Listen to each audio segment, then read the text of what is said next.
Altın uluslararası piyasalardaki belirsizlik var şu an için.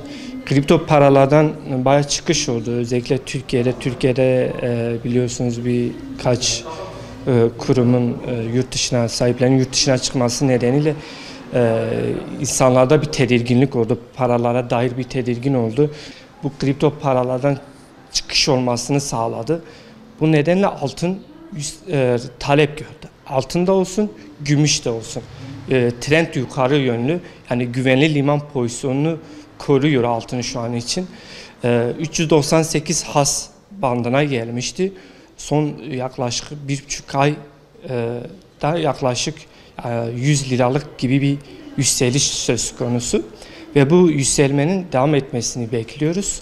Trend yukarı yönlü altın. Altın şu an için alma niyetleri var ama talep de var.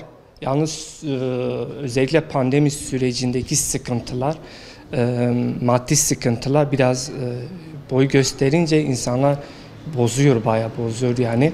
Ama satışlarımız da devam ediyor. Yani bayağı talep var yani.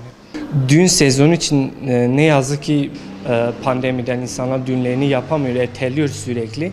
Özellikle 1 Haziran'dan sonra biz daha büyük bir yoğunluk bekliyoruz. Zaten son dönemlerde altının yükselişi devam ediyor ve devam etme ihtimali de hala var. Özellikle yükselme nedeni de son dönemde sanal paranın çıkması da buna biraz etki ediyor. Oradan çıkan para miktarı direkt altına ve dövize geçtiği için burada tabii talep o tarafa kayma durumu var. Ve bu yükselişin de devam etmesi bekleniliyor. Yani 435 liradan şu anda 465 liraya kadar yükselen bir fiyat var. 22 ayar fiyatı.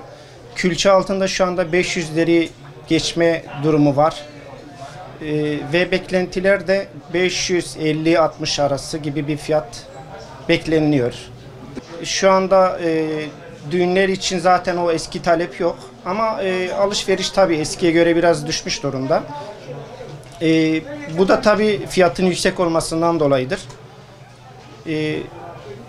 Eskiye göre artık altın takma yerine biraz nakit para ya da dolar takma biraz daha avantajlı hale geldiği için o daha çok talep ediliyor müşteri için. İnşallah yani şu 1 aylık süreçten sonra eğer bir de biraz bu pandemi süreci biraz toparlanırsa inşallah işler, düğün sezonu da açılır büyük ihtimalle.